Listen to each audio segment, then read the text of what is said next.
സുഹൃത്തുക്കളെ, കിർഗിസ്ഥാന്റെ കാഴ്ചകളിലേക്ക് എല്ലാവർക്കും സ്വാഗതം. ഞാനിപ്പോൾ നിൽക്കുന്ന സ്ഥലം നോക്കിയേ, കിർഗിസ്ഥാനിലെ ആൾട്ടിൻ അർഷ് എന്ന് പറയും കേട്ടോ. അങ്ങ് ദൂരെ കാണുന്ന മഞ്ഞുമലക്ക് മുകളിൽ ഒരു തടാകമുണ്ട്, ആലാക്കുൾ തടാകം എന്ന് പറയും. ഇപ്പോൾ മഞ്ഞ് മൂടിയത് കൊണ്ട് പോകാൻ സാധിക്കില്ല കേട്ടോ. മഞ്ഞിന് മുകളിലൂടെ പോകാനുള്ള എക്യുപ്മെന്റ്സ് ഒന്നും എനിക്കില്ല. ഞാൻ ഭക്ഷണം ഉണ്ടാക്കണം കേട്ടോ. എൻ്റെ പാത്രത്തിൻ്റെ സെറ്റിങ്സ് ഒക്കെ കണ്ടോ?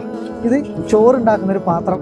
ഈ ടിന്ന് വെച്ചതിനെ വിചാരിച്ചാൽ കാറ്റടിക്കുമ്പോൾ തീ അണയാതിരിക്കാൻ വേണ്ടിയാണ് സ്റ്റൗവിൻ്റെത്. ഇത് കറിയാക്കുന്ന ഒരു പാത്രം കേട്ടോ. ഇതിൻ്റെ ഉള്ളിൽ ഇപ്പം പച്ചക്കറിയും വെളിച്ചെണ്ണയും ഞാൻ ഇട്ട് വെച്ചിട്ടുണ്ട്. എന്ന് വിചാരിച്ചാൽ വെളിച്ചെണ്ണേൻ്റെ ചൂടിൽ നമ്മുടെ തക്കാളിയൊക്കെ ഒന്ന് ഉടയിട്ട് കേട്ടോ. തക്കാളിയും ഒക്കെ ഇട്ടിട്ട് ചിക്കൻ കറിയാണ് പ്ലാൻ ചെയ്യുന്നത്. യാത്രകൾ കണ്ടോ, 16 കിലോമീറ്ററാണ് കേട്ടോ. ഏകദേശം 2 ദിവസം കൊണ്ട് ഞാൻ നടന്നത്. 18 മണിക്കൂറോളമാണ് കേട്ടോ ഞാൻ മല കയറി വന്നത്. പക്ഷെ നിൽക്കുന്ന സ്ഥലം കണ്ടോ, എത്ര മനോഹരമാണ് ഈ ഒരു ഭൂമി. മനുഷ്യന്റെ കണ്ണുകൾക്ക് വർണ്ണന നൽകാൻ വേണ്ടി ഈ പച്ചപ്പിന് സാധിക്കും കേട്ടോ. കുറച്ച് നേരത്തെ ഒരു നീലാകാശമായിരുന്നു, ഇപ്പോഴൊരു മഴയ്ക്ക് ചാൻസ് ഉണ്ട് കേട്ടോ. മഴ പെയ്താലും ഇവിടെ തണുപ്പാകും, കാഴ്ചകളൊക്കെ മൂടിപ്പോകും. പക്ഷെ ഞാൻ ഭയങ്കര സന്തോഷത്തിലാട്ടോ. ഈ ഭക്ഷണമൊക്കെ ഇന്ന് എനിക്ക് കഴിക്കണം.